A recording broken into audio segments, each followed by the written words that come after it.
대답을 듣고 싶은 말씀은 요셉의 9 형들이 고백한 하소연이자 의문인 이 말입니다. 하나님께서 이런 일을 우리에게 행하심이 어찌 일인가? 하나님이 어찌하여 이런 일을 우리에게 행하셨는가? 시몬이 잡혔기 때문에 베냐민은 따로 있고 요셉 빼고 그러니까 9명이죠. 9명의 형들이 이렇게 말을 했습니다. 궁금했습니다. 저도 궁금합니다. 그래서 오늘 이 말씀을 여러분과 함께 정말 하나님께 여쭙고 하나님의 말씀을 듣고 싶습니다. 도대체 무슨 일이 있었길래 요셉의 형들이 이렇게 말할 수밖에 없었을까요? 하나님이 우리에게 이런 일을 행하시는 것은 어찌 일인가? 어찌 이런 일을 우리에게 행하시는가? 그러면 이렇게 말할 만한 그 어찐 일이 무엇인지 한번 살펴보도록 하겠습니다. 그건 이 앞에 있습니다. 잘 아시는 대로 먹을 게 없어서 기근이 들어서 요셉의 형들이 애굽으로 곡식 사러 갔습니다. 요셉이 형들에게 아닌 척하고 스파이로 몰았죠. 이들 간첩이다 이렇게 몰았습니다. 그랬더니 이제 난리가 났습니다. 간첩으로 몰리면 어떻게 됩니까? 사형입니다. 간첩죄는 사형입니다. 그래서 이 사람들이 뭐라 그러냐면, 자 이제 말을 잘 들어보세요. 우리는 다 한 사람의 아들로서 확실한 자들이니이다 이렇게 말했어요. 확실한 자들이란 말은 진실한 사람들입니다. 거짓말하고 정직한 사람입니다. 거짓말하지 아니하고.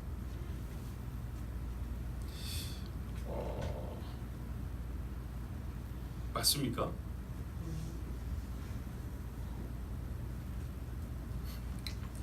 이 말이 진실기를 여러분 바라시죠? 그죠? 이 사람 말하면 영어 성경에 보니까 We are true men 그랬어요. 우리 입에서는 진실만 나오고 우리는 거짓말이 없고 정직한 사람이다 그랬어요.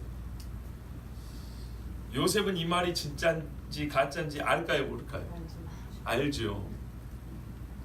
자, 그래서 요셉이 너희가 진실한 사람이면 너희 말 잘했다. 막내가 있다면서 증거를 대라 그랬어요. 막내 데리고 와라. 한 사람만 가서 데리고 와라 그랬어요. 다 잡혀있고 아주 어려운 이야기죠. 그러면서 일단 3일을 가뒀어요. 고생을 좀 해봐야 고생을 좀 해봐야 무서운 줄 알고 말을 들을 거 아닙니까? 자, 끄집어낸 다음에 요셉이 말했어요. 나도 하나님을 두려워하는 사람인데 너희 식구들 다 죽게 생겼으니까 계획을 바꾸자. 내 명령을 바꾼다. 한 명만 잡혀있고 나머지는 가서 곡식 가지고 가서 다 가족들 먹여 살리고 그리고 막내 데리고 와라 그랬어요. 한 사람이 대식구 곡식을 가지고 갔다 올 수는 없잖아요. 그렇죠? 그래서 한 명만 잡혀있어라 그랬어요. 자, 이게 이제 바로 결백, 즉 진실한 자인 것을 증거하는 방법입니다. 그래서 보는 앞에서 시므온을 결박을 해버렸어요. 쇠우랑을 채운 겁니다. 옛적에 자기가 끌려간 것처럼. 시편에 보니까 야곱이 착고에 채였으며 쇠사슬에 묶였도다 이렇게 돼 있어요. 요셉이 이렇게 끌려갔어요. 자, 이렇게 잡히고 하니까 형들이 얼마나 무서웠는지 그 앞에서 이제 막 벌벌 떨기 시작했어요. 자, 어쨌든 살아야 되니까 곡식 가지고 집에 가는 중에 중간에 여관에 들려서 이 나귀 염을 주려고 푸대를 하나 열어보니까 거기 돈이 있었던 그 주머니의 주인이었던 형 누군지는 모르겠는데 그 한 사람이 깜짝 놀랐어요. 그래서 나머지 형제들이 다 달려와서 봤어요. 이게 무슨 일이냐. 이거 여차하면 도둑으로 몰리기까지 생겼잖아요. 간첩에다가 도둑질에다가 어떻게 될까요?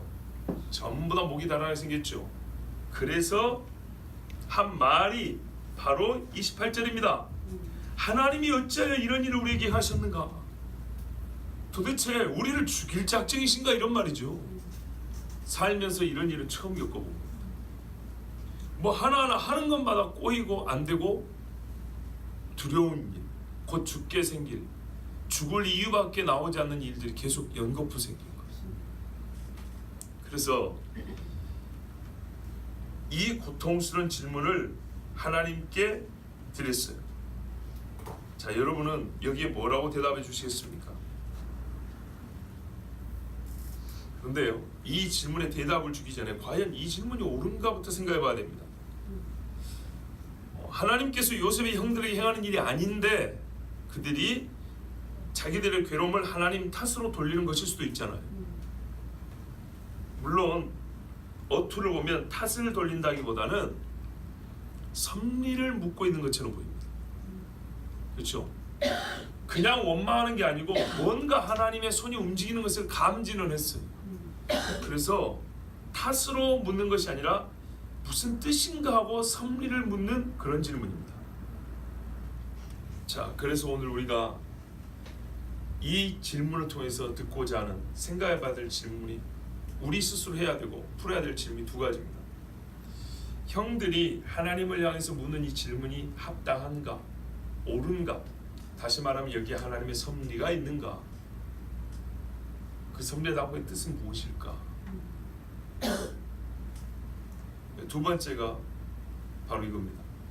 최종적으로 하나님이 이렇게 섭리하셔서 이루고자 하는 목적이 무엇일까? 이게 하나님의 섭리가 맞는가? 그렇다면 왜 이렇게 섭리하시는가? 왜 이렇게 하나님의 손이 형들을 이렇게 끄시는가? 목적이 무엇일까? 이것을 우리가 찾아야 되고 그것이 정말 이 형들에게 나중에 풀렸지 않겠습니까? 그러니까 우리가 이것을 함께 푸는 것이 이 말씀이 쓰여진 이유라고 볼 수 있습니다. 하나님은 뜻을 정하시고 목적을 이루시는 분이죠. 그러면 사실은 이 답을 찾는 건 어렵지 않습니다. 뒤를 보면 됩니다. 뒤를 보면 되는데 우리가 뒤에 일어난 일을 이 질문에 맞게 해석할 수가 있어요. 자, 뒤에 형들하고 요셉하고 화해하고 서로 하나 되려고 그랬지 뭐 이렇게 간단하게 말하면 안 되고요. 그거는 결론을 가지고 그냥 설명하는, 묘사하는 겁니다. 형들이 화해했다, 요셉이 용서했다, 그래서 그랬는가 보지 뭐. 그거는 이 질문 없어도 할 수 있는 말이에요. 근데 이 질문과 연관하여 최종적으로 그 일을 이끄시는 하나님의 손을 우리가 좀 차근차근 살펴봐야겠습니다.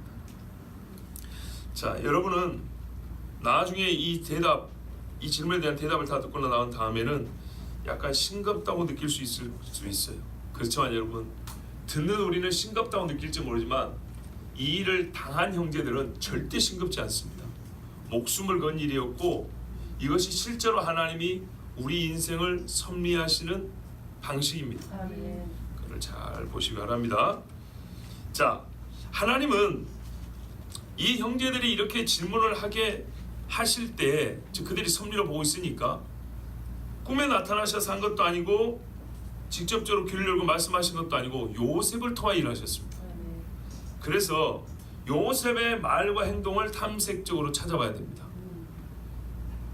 직접 하나님을 본 것이 아니라 요셉을 통하여 일어나게 된 일을 경험한 것이니까, 요셉을 통하여 경험한 건데 하나님이 하셨던 거니까 과연 하나님이 요셉을 통하여 어떤 일을 하셨는가를 다시 한번 볼 필요가 있다는 얘기죠. 자, 우리는 일찍이 요셉이 형들로부터 미움을 받았고 형들이 팔아서 애굽으로 끌려가서 죽을 고생을 한 걸 압니다. 또 억울하게 옥살이를 하고 끝내 총리까지 됐던 이 에피소드는 아주 유명한 이야기로 다 알고 있습니다. 그때 요셉은 어떤 일이 있었냐면 자라면서 하나님이 보호하시는 은혜를 경험했고 자기에게 주신 꿈이 무엇인지 깨닫게 되었고, 그렇죠? 즉 하나님의 보호와 지혜를 주시고 높여주셔서 결국에는 애굽만 살리는 것이 아니라 이스라엘을 약속의 땅으로 들어갈 수 있도록 준비하는, 아, 그래서 나를 이렇게 세우셨구나라는 것을 깨닫게 되었습니다. 이스라엘을 이스라엘 되게 하는 자로 훈련하고 준비시키는 자로 세우셨다는 깨닫게 되었습니다. 그리고 형들을 시험한 것도 용서를 못해서가 아니라 이스라엘은 요셉 지파만으로 되는 것이 아니고 12지파가 다 함께 요셉과 같이 되어야 되기 때문에 옛 모습을 가진 채로는 애굽에 들어와 봐야 그 악한 형들의 모습을 가지고는 애굽에 들어오면 어떻게 되겠어요? 애굽의 풍요 속에 완전히 애굽 사람 되어버리겠죠. 그렇기 때문에 애굽이 이스라엘 사람들의 보호처가 아니라 악의 온상이 되지 않아야 되기 때문에 이스라엘을, 즉 애굽으로 들어올 형들을 무언가 확인해 보아야 될 것들이 있었다는 것입니다. 즉 애굽이 말이죠, 하나님을 버리고, 이 12지파가 하나님을 버릴 쓰레기장이 되어서는 안 됩니다. 하나님을 찾을 훈련소가 되어야지. 그렇기 때문에 그들의 영적 준비 상태를 미리 확인해 보고 전해지는 지은 죄를 회개할 기회도 주고, 그래서 이스라엘을 이스라엘답게 준비시키기 위해서 이 시험을 줬다는 것을 우리가 큰 맥락 속에서 들어온 바고 아는 바입니다. 그리고 이것이 결정적으로 이제 시작된 것은, 그러니까는 이스라엘을 받아들여서 함께 가나안으로 들어갈, 약속의 땅으로 들어갈 준비를 시작해 봅시다 라고 한 결정적 사건은 요셉이 자기를 드러낸 것인데, 그때 유다가 자기를 바쳐 옛적에 요셉을 팔자고 선동했던 유다가 이제는 베냐민으로 자기 목숨을 내놓는 이 중보적 간구를 하는 것을 보고 요셉이 이제 되었다 하고, 형들 나 요셉이요 이렇게 밝히면서 그들이 이스라엘로 다시 연합하기 시작했다 그랬습니다.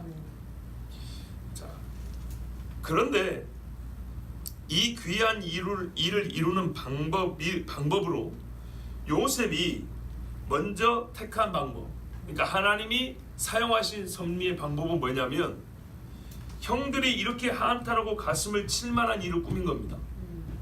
이 일이 먼저 있어야 됐다는 겁니다. 형들을 그냥 무섭게만 하고 그들의 고통을 극대화시키고 배도 고프고 애굽에는 다시 못 가겠고 무서워서, 그죠? 또 자기 아버지 요셉 입장에서 야곱도 자기 아버지잖아요. 아니 뭐죠? 요셉도 야곱이 자기 아버지잖아요. 다른 형들만 아버지인 게 아니고, 아버지가 얼마나 슬퍼하고 불안해할 줄 알면서도 베냐민을 데리고 와라, 그러니까 아버지를 죽을 지경까지 만들어내들 이유가 어딨냐는 겁니다. 결과적으로는 형들이 돌아오긴 했는데 그거는 나중 일이고, 이런 테스트를 하는 현재에 어디서 이런 확신이 들었냐는 얘기죠. 그냥 무섭고 끝날 수 있잖아요. 그냥 곡식 한번 사 먹고 다시 안 올 수도 있는 것이고, 옛적인 못된 형들이면은 요셉도 팔아먹었는데 시몬 그까짓 거 뭐 하나 이러고 올 수도 있잖아요. 그러니까는 이 시험으로 말미암아 정직해지고 성장한 신앙인으로 변하고 회개한다는 보장이 있냐 그 말이죠. 요셉이 이거를 어떻게 확신하고 이와 같이 시험을 하고 성공할 수 있었을까요? 우리는 믿음이 워낙 좋아서 생각하지 않고 바로 답이 나오죠. 뭐라고요? 하나님께서 가르쳐 줬으니까 그랬겠지. 맞습니다. 그러나 하나님은 사람을 무의식의 상태에서 기계적 방법으로 변화시키는 분이 아닙니다. 영감과 이 촉각, 미각을 비롯한 오감과 지정의를 다 몽땅 한꺼번에 사용하셔서 변화시키는 분이기 때문에 이것들을 각자 하나님이 자극을 받게 하십니다. 그렇다면 정말 이 영감과 오감과 지정의가 변하지 않고는 견딜 수 없는 어떤 하나님의 외부적인 힘의 역사, 이 방편이 필요한데 그 방편이 바로 요셉이 형들에게 행한 이 시험이었다는 겁니다. 근데 요셉은 이거를 어떻게 확신할 수 있었을까?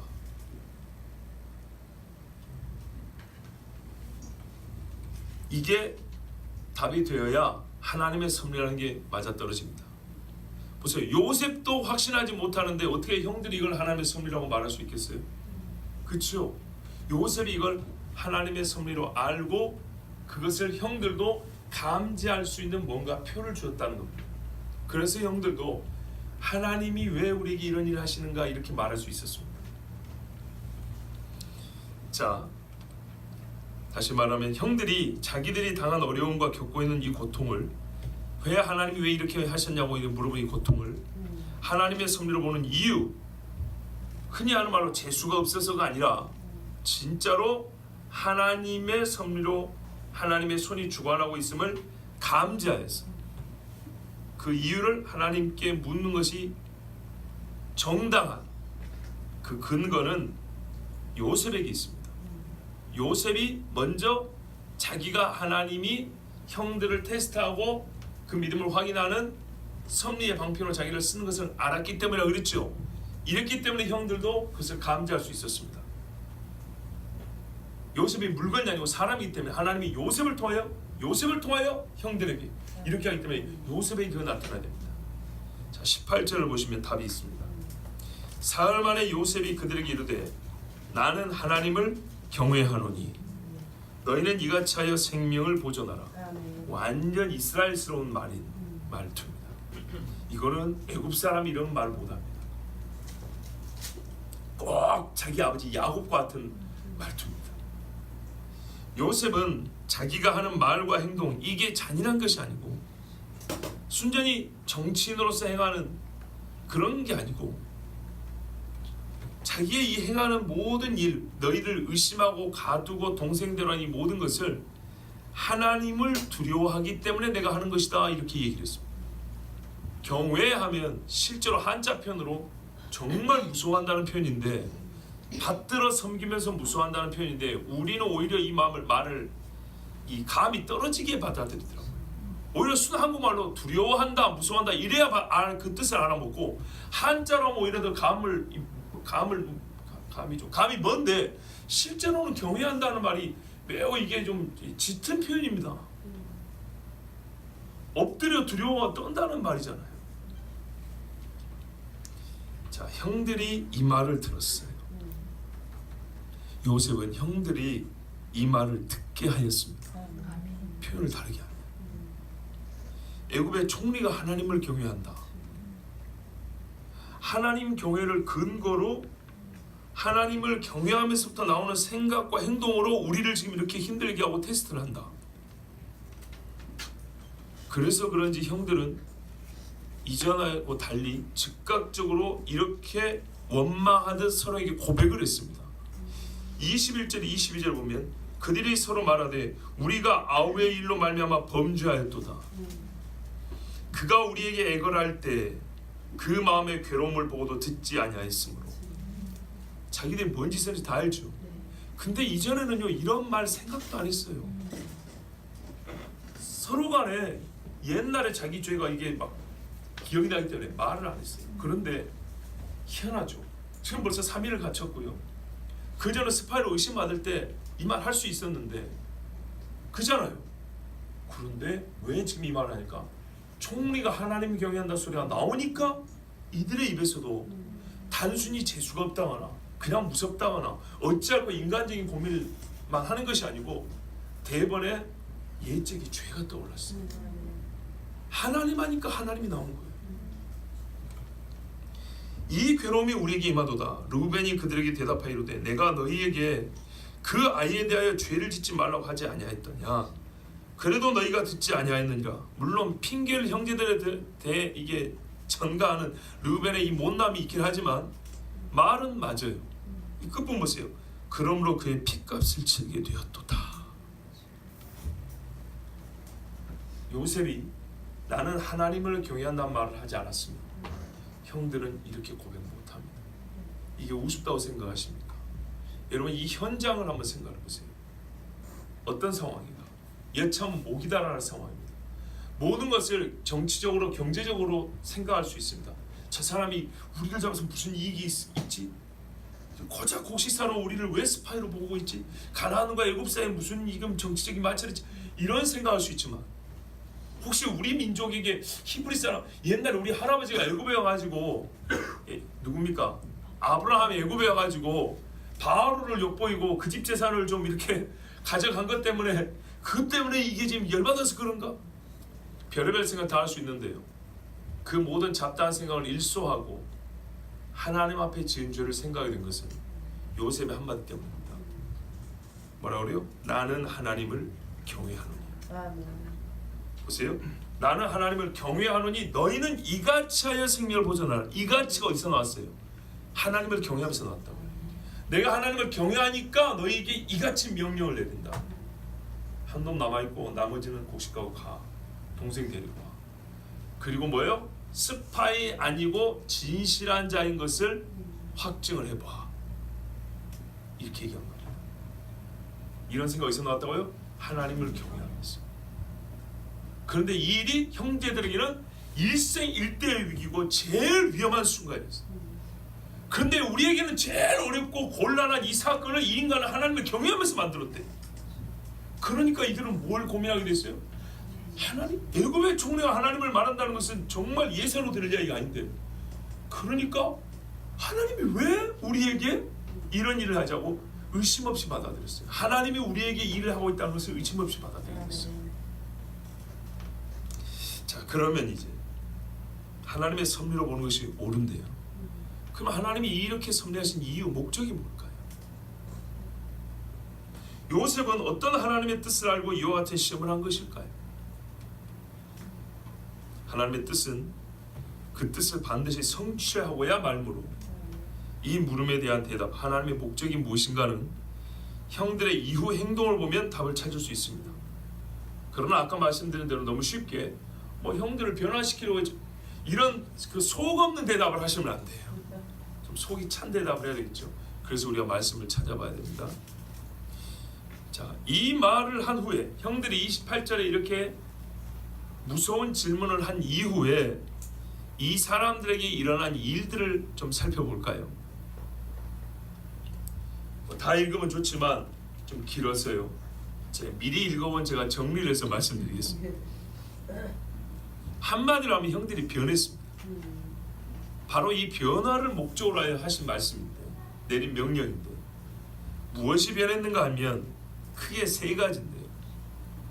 첫 번째는 하나님을 자기들의 삶 안에 계신 분으로 생각하게 됐습니다. 하나님 앞에서 나의 행위를 돌아보게 됐습니다. 왜 하나님께서 이런 일을 하셨느냐고 묻는 자가 됐다는 겁니다. 이것이 정말 획기적인 변화입니다. 바로 이와 같은 질문을 하는 자가 되게 하려고 하나님이 이 시험을 했습니다. 옛적에 요셉 할 때 이런 질문을 했습니까? 요셉이 꿈꾸고 올 때 이런 이야기 했던가요? 르우벤이 빌하하고 통관할 때 이런 질문을 했을까요? 아니죠. 이 인간들은 표현하자면 야곱의 어릴 때 모습을 아들들이 그대로 갖고 있었어요. 하나님께 묻지 않아요. 진실한 사람들이 아니었어요. 진실하지 않은 것은 하나님이 그 삶에 있음을 감지하지 못하고 살았기 때문에. 근데 이제서야 우리 삶 안에 보세요. 우리 삶 안에 계시는 하나님을 보게 됐어요. 하나님 섭리 안에 있는 나를 보게 됐어요.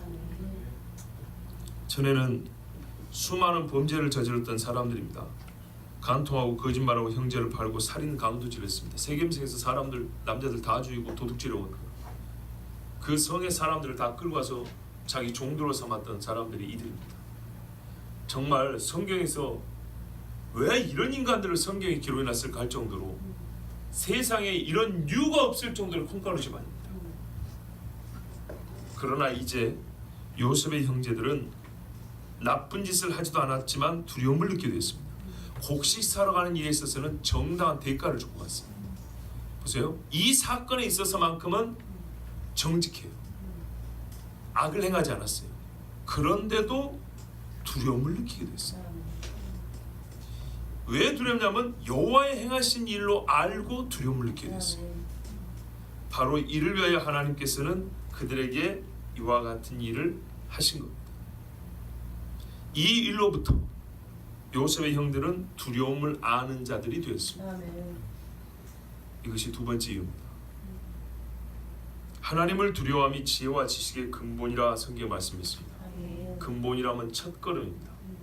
하나님을 두려워하지 않으면 지혜와 지식의 두 번째 걸음을 뗄 수가 없습니다.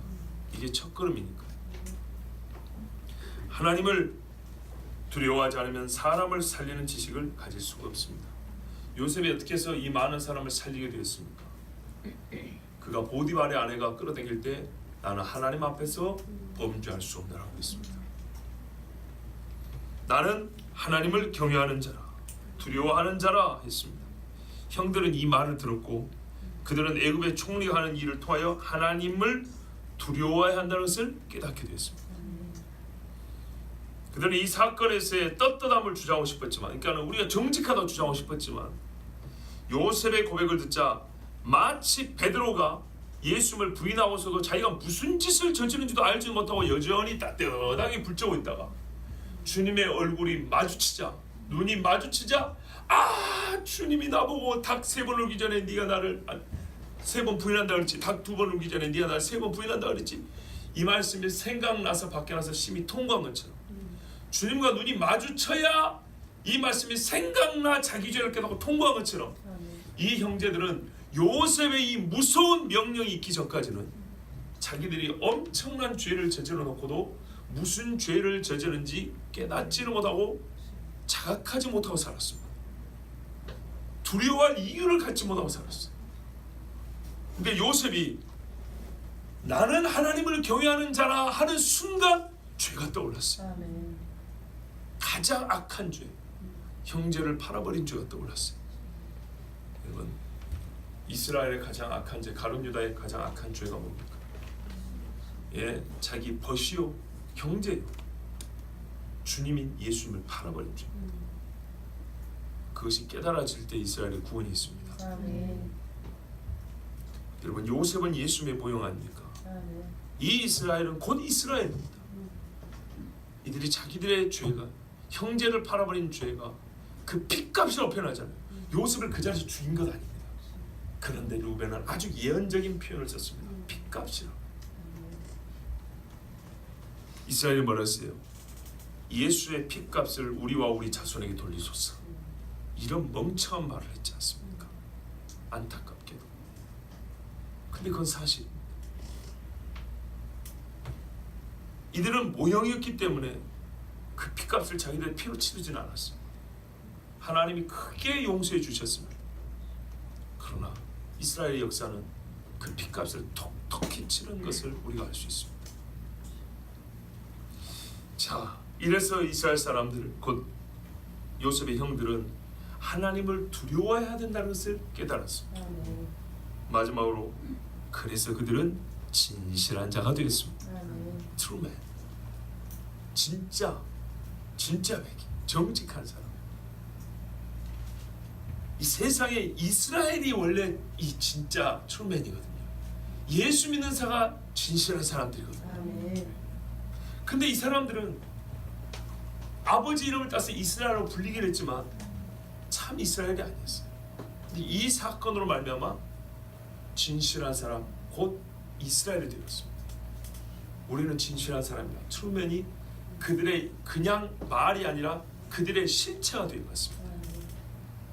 더 이상 아버지와 형제에게 거짓말을 하고 올 수 없는 사람들이 되어갔습니다. 제가 왜 자꾸 되어가냐 그러냐면 이게 끝이 아니니까 그렇죠. 예. 신실하고 정직하고 하나님 앞에서 틀림없는 확실한 자가 되어갔습니다. 이 일로부터 보세요. 루벤이 아버지께 가서 그럽니다. 베냐민을 보내주셔야 됩니다. 이놈아, 요셉 죽고 시몬 잡히고 베냐민까지 죽일 셈이냐. 그러니까는 루벤이 하는 말이, 내가 그를 아버지께로 데리고 오지 아니하면 내 2 아들을 죽이십시오. 그를 내 손에 맡기십시오. 내가 그를 아버지께 데리고 오겠습니다 그랬어요. 근데 루벤은 역시 되어가고 있는 중이지만 연약하여 말뿐이었어요. 그리고 가만히 있었어요. 시간이 많이 가버렸어요. 배를 쫄쫄 굶고 있는데 이제 야곱이 그래요. 이놈들아 왜 곡식사로 안 가냐. 아니 베냐민 데리고 오라 하지 않습니까? 아버지가 베냐민만 내줘도 우리가 2번을 더 갔다 왔겠습니다. 그래 어쩔 수 없다. 그럼 베냐민 데리고 가라. 이르면 이르리라. 이러고 보냈어요. 그때 루벤이 나서서 아버지 걱정하지 마세요. 이래야 되겠죠? 근데 루벤은 가만히 있습니다. 유다가 나섭니다. 저 아이를 나와 함께 보내시면 우리가 곧 가리니 그러면 우리와 아버지와 우리 어린아이들이 다 살고 죽지 아니하리이다. 내가 그를 위하여 담보가 되오리니 아버지께서 내 손에서 그를 찾으소서. 내가 만일 그를 아버지께 데려다가 아버지 앞에 두지 아니하면 내가 영원히 죄를 지리이다. 우리가 지체하지 아니하였더라면 벌써 2번 갔다 왔으리이다. 아멘. 유다가 이렇게 베냐민의 생명을 담보합니다. 그리고 애굽으로 떠납니다. 유다가 이렇게 변화된 이유는 38절에서 읽을 수 있죠. 다말 자기 며느리 보고 수절하고 있으라고 했는데 임신하자 전년을 갖다 불태워 죽여라 했는데 자기 때문에 임신한 거였어요. 그때 그는 나보다 옳도다 하고 유다는 그 낳은 애들을 데리고 다시 아버지 집으로 돌아왔다 그랬습니다. 마치 탕자처럼, 꼭 탕자처럼 돌아온 거예요. 그리고 유다가 그 변화된, 가장 선봉되어 변화된 자로서 베냐민의 생명을 자기 생명과 바꿀 걸 각오하고 데려왔습니다. 곧 중보적 사역을 하게 됐습니다. 자, 여러분, 여기서 우리는 왜 이스라엘과 유다를 동일시하는지 이유를 알 수 있습니다. 이스라엘 사람, 유대인, 우리 똑같이 부르죠.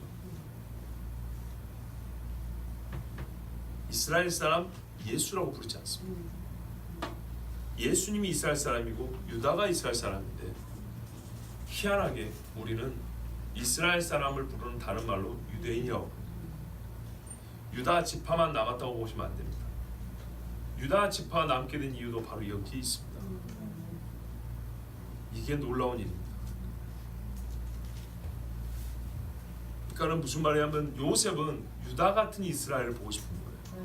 하나님이 말씀하신 이스라엘의 정체성이라는 것은, 진짜 우리는 진실한 사람이라는 것은 바로 이 유다 같은 모습이에요. 그래서 정말 우리는 왜 성경이 유대인이라는 말과 이스라엘 사람이라는 말을 거의 동일하게 쓰는지를 깨달을 수가 있어요.